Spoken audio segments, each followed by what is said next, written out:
just sharing a friend's experience who's from Minnesota. It was December 22nd. I have long waited for this winter break. I'm anxious to go out hunting and could not sleep at all. I stared at the clock all night long until 4:45 a.m., just 15 minutes before my alarm would be going off. I don't know what happened, but I must have fallen asleep.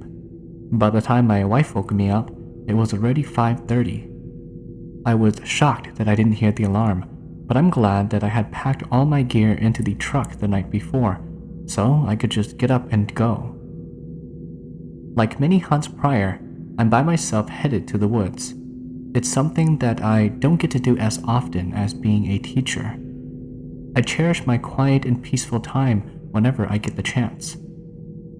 Carlos AVERY Management is only 20 minutes away, and I'll be in the woods before daylight. As I got to the woods and packed my gear together, for whatever reason, I couldn't find any of my flashlights. I have walked in the dark woods before, so this is nothing new. Nothing is going to hold me back from my quiet time. This morning was a cold one. There's barely any snow on the ground, but everything was frozen solid. As I made my trek to the area I wanted to hunt, I got up to an old cottonwood tree that's one of the largest in this part of the woods. This big tree is a marker for me. It shows me that I'm in the right area. I unpacked my gear and climbed a tree a few yards from this cotton tree. At last, I was set up and sitting above this dark world. I felt relief, and now my morning can really start. As I wait in this dark, quiet woods to be lit up by this winter sun, I heard twigs breaking and leaves crunching below. My heart started to get excited and was pounding hard. I held my breath and sat still to not give away my position. As the noise came closer and closer, I could see two dark figures below me. It was hard to make out what it was.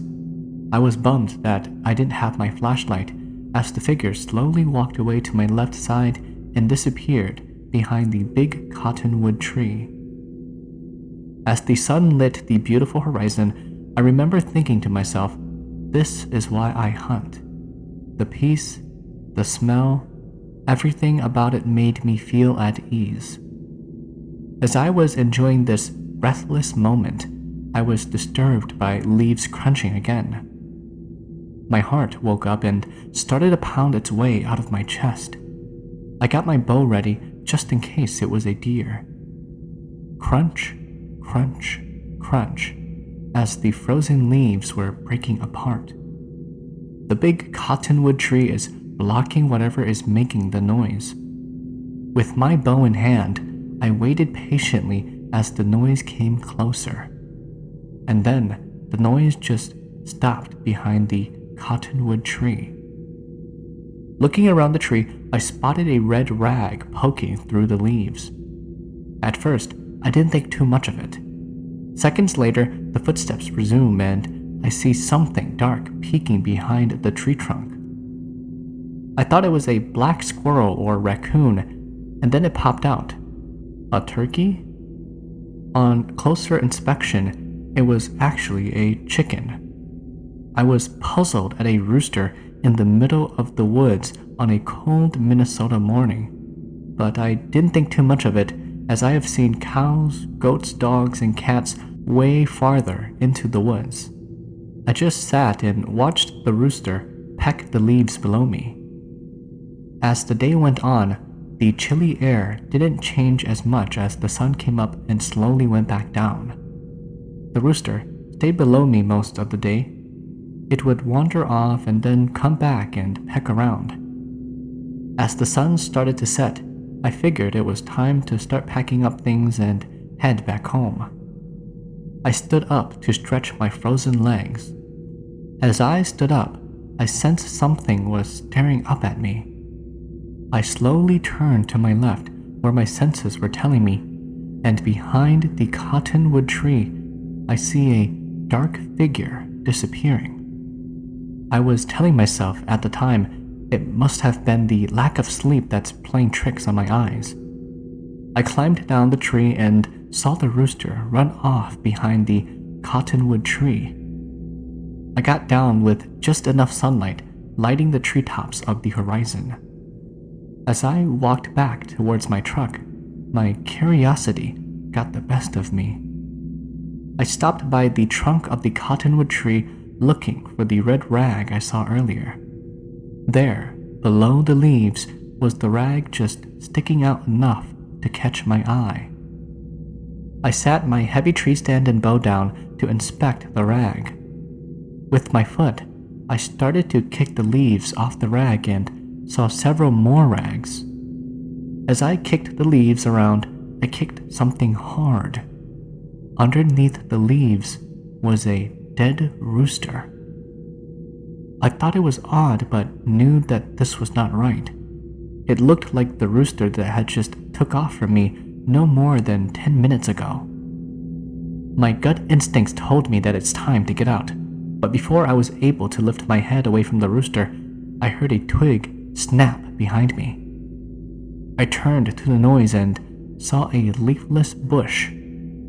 Behind the bush were two skinny 8 to 12-year-old boys crouching low and holding each other. They were shivering and barefooted. The two boys were wearing Hmong clothes. They appeared cold and lost.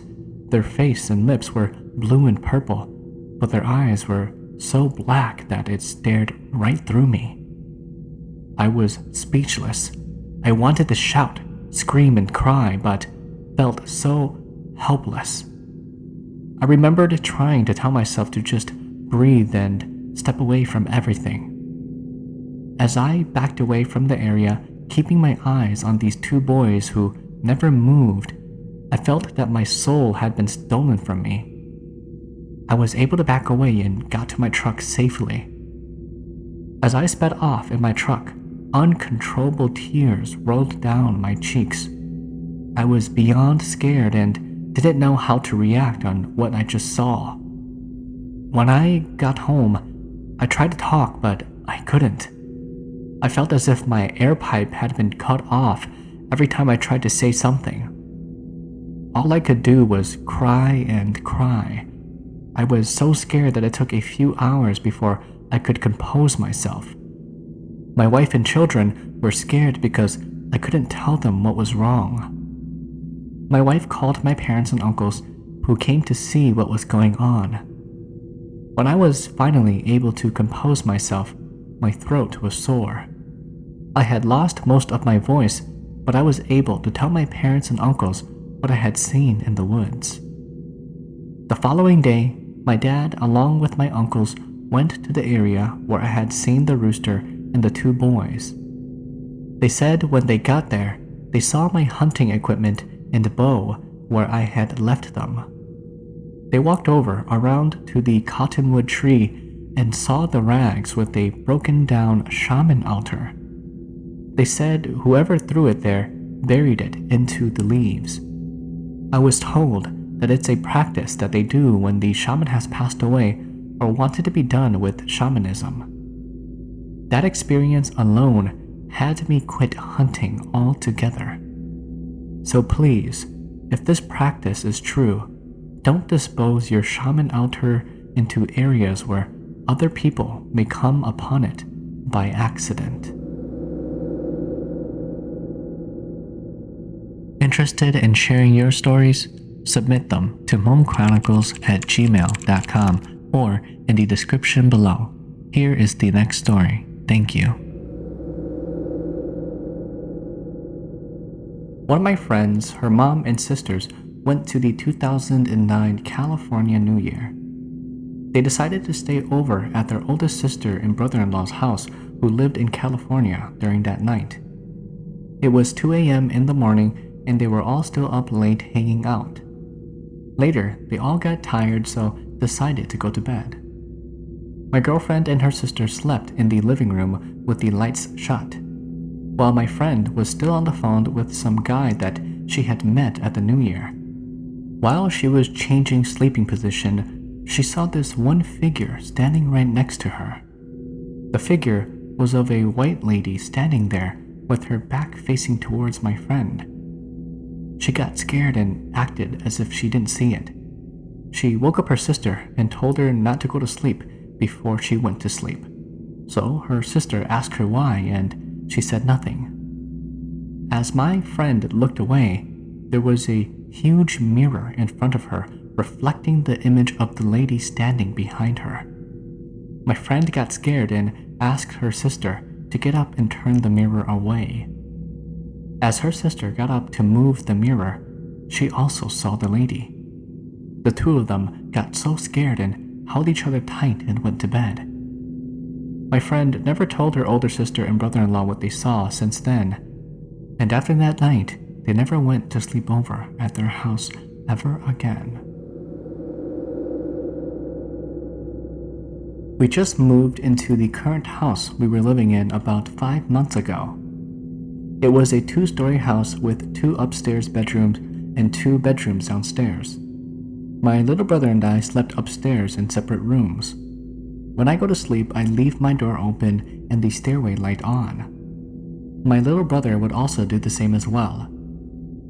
About 1 month after living in the house, I went to sleep. Dang, that means that you didn't sleep at all for a whole month. One night, I wake up in the middle of the night hearing noises from the stairs. That night, the stairway light was turned off for some reason. I tried to avoid the noise, but it was just too noticeable for me, so I could not go to sleep. I was scared and the room was dark, so I quietly got out of my bed. I walked slowly to the door and made a quick dash to my brother's room about 2 feet away to turn on the light. I watched where the noise was coming from, and it was coming from a specific spot only. The noise was coming from the 4th or 5th step coming upstairs. I peeked at the stairway while I was in my little brother's room with the stair lights on. After about 10 seconds, there was no more noise while I watched that spot. I'm sure that whoever or whatever was making that noise was watching me while I was waiting for them to make the noise again. I was going to do the old ways of looking under the armpit or the other technique, but I was too scared. Scared that if I look, it might be in my face. I went back to sleep in my room. I've only told this story to my little brother, but I don't think he believes me. Maybe he did also hear the noise too, but didn't tell me about it. It wasn't until later that I found out that an old lady had died in my little brother's room. That reminds me of the Hmong movie where you look under your legs to see if there's any ghosts. My cousin's grandma was very sick, and they lived in Sacramento at the time, so my parents wanted to go visit her. I tagged along with my parents because I hadn't seen my cousin for a while. We got there at around 7:30 at night. My dad drove to their house and dropped my younger brother and I off there. They then went off to the hospital. That night, at my cousin's house, my cousin and I had to watch her nieces and nephew. That night, she had a dream about her grandma. She kept on hearing someone or something knocking on the window. Tick, tick, tick. She paid no attention to it and went back to sleep. Then she heard it again. Tick, tick, tick. So my cousin leaned over to her window, which was facing her right, and opened up the curtains and sees her grandma looking at her with all these medical oxygen tubes around her face. My cousin freaked out and she closed the curtains right away. Her grandma told her to open the window as she kept on banging on the window louder and louder. The grandma begged for her granddaughter to open the window. Finally, my cousin woke up from her sleep when I knocked on her door. She got up to open the door and I handed her the phone. I told her that it was her mom on the line. Still a little drowsy from her sleep, she grabbed the phone. Then, she started crying 3 seconds later. Her grandma had just passed away 15 minutes ago. That's when my cousin told her mom about her dream that she had. Okay, so this happened to my brother-in-law when he used to go hang out with his buddies. They were kicking it at one of his friend's place, which is at an apartment. His buddy's apartment is at the corner, and straight ahead is this fence with a tree on the other side of the fence. Well, as everyone was drinking and smoking, one of their buddies was video recording everyone enjoying their time. This went on for a bit until they got tired of staying outside and everyone decided to kick it inside the living room instead. They decided to watch what their buddy had recorded since there wasn't anything to do except drink and talk. As they were watching the tape, they noticed that as the camera was going from person to person, they saw how the smoke that they exhaled was going around everyone that was outside. It wasn't like regular smoke whereas you just blow it out and phase away. This smoke was winding around every single one of their buddies. Then, the camera turns towards the fence and tree, and they can see this huge black cat sitting on the tree. He said that this cat was so huge that it could not be an ordinary cat. It was just too large, and it also, strangely, had a crown on its head. The cat was staring at their whole group. The scary thing was that a couple of weeks before their hangout, my brother-in-law and his buddies saw this cat and killed it. He said the big cat on the tree looked exactly like the one they killed. This time it was just bigger and had a crown. He said that a cat with a crown means that it's a demon or the devil. When the camera went back towards the tree, the cat was gone. One of the roommates had his sister watch the tape, and as she was watching, she was glued onto the TV screen, not budging an inch. After the tape was over, she just kept on sitting there, not moving. The guys got scared and tried to wake her out of her trance, but she wouldn't budge. They all tried to pry her off the couch, but it was as if she weighed 1,000 pounds. The group gathered around her and tried to get her off the couch. No matter how hard they pulled her, she wouldn't move. They all then started to get really freaked out. Later, the uncle came home and the group explained what had happened. The uncle didn't believe in the young group of guys and walks over to the sister and lifted her up like it was nothing and put her into bed. My brother-in-law later found out that the reason why no one else could move her was because they were all shaman believers and the uncle was a Christian. Anyways, he told me that the friend moved out after that, but he still had the videotape. They were probably smoking some of that bakondu, you know what I'm saying?